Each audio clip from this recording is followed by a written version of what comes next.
Townsend's Gold Crypto Investing, where you like, subscribe, and share for a one-of-a-kind, company-made, computer software trading, probability-based trading alert, technical analysis, and company philosophy, as I'm your most trusted source. As we put this in night mode for blockchain technology and cryptocurrency breaking news and coin updates here on YouTube and in the cryptocurrency sphere, as that's right, I've brought back truth, and integrity back into the trading sphere, right here, and right now, right?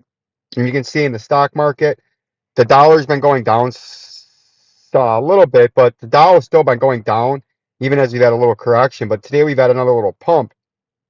And what you got to figure out is this just a pump like this, right? Like this right there, like this right there. Is this just another one of those? Or is this going to get some more fortitude and trade maybe back up into this $30,000 to $32,000 range, 32, 33, 34,000?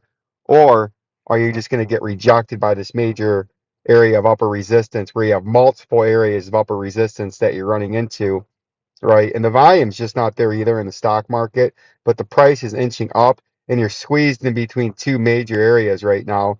As you got, if we zoom out to the 4-hour time frame, you got a descending. Let's actually look farther out and see what that's from. Oh, you got your blue ring, purple ring right there. That's a major support and resistance area. And when you're coming on it from the downside, it's a major resistance area, right? And in the 4-hour time frame, you're coming dangerously close to that. And then you got this red area, which this red area is, see, that's weird. Where does that red area come from? It's way down there. So that really doesn't make any sense how that comes to way up there after. It's weird. That's interesting how that moves so much.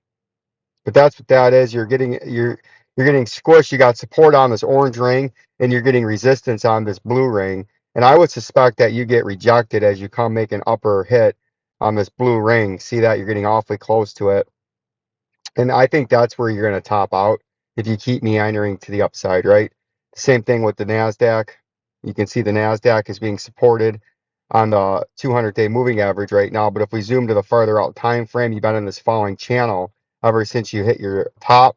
And now you've hit this lower major support zone from the volume indicator once, twice, 3 times, and almost 4 times, right? So that's a major area right there.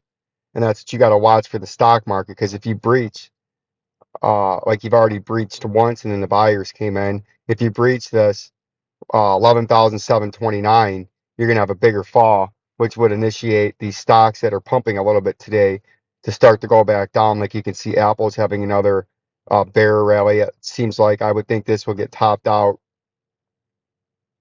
over here on the upper resistance at 145.69 is about as high as I would think you would get there.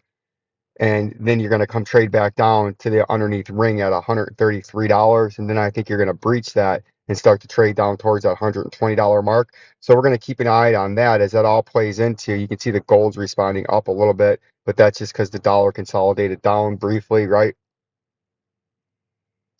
And that leads you back into what the coins are doing. And ooh, you can see Bitcoin's actually had a pretty big fall right now as crypto's been having trouble getting its footing. But you can see crypto continues to fall down. And if we have to follow this, what we were looking at it was that upper resistance, right, that we talked about, that orange and blue ring that we thought might reject you. And right now, it looks like your next area of support is between the 29,200 level and the 28,582.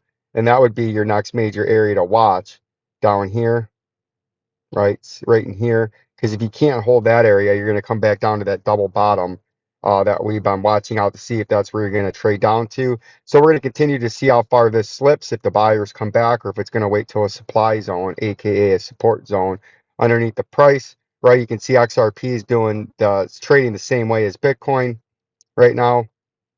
You can see it's trading down towards some support, sort of what we were just trying to figure out, any local support and resistances. And you can see there we had support and resistance. And if you can't get some buyers in here, you're going to have to come down to the supply zone, which is down here at 36 cents in XRP right now to 33 cents. That's your major area where buyers are trying to protect you and hold off the next major fall to the next major level of that 28-cent level at the top part of the last line of defense to the shithouse, right? And then if we look at Cardano, continues to be stuck in the middle of these two supply zones of the major upper resistance where the sellers are up here, right? You got major sellers up here at 63 cents, and you got major buyers that are waiting down here for a nice pump from a farther down zone at 32 cents, right? So those are your two major areas. If you pump up, 63 cents is a likely sell zone where there's going to be a lot of sellers, and 32 cents is an area where there could be some buyers, right? So that's what we're looking at there. Uh, and that's going to cut it for this market. I'm still at work. We'll give you more updates later. Look at the gold sector, some silver stocks, right? It is Monday. We'll give you a nice update later. Peace and love. Peace and love.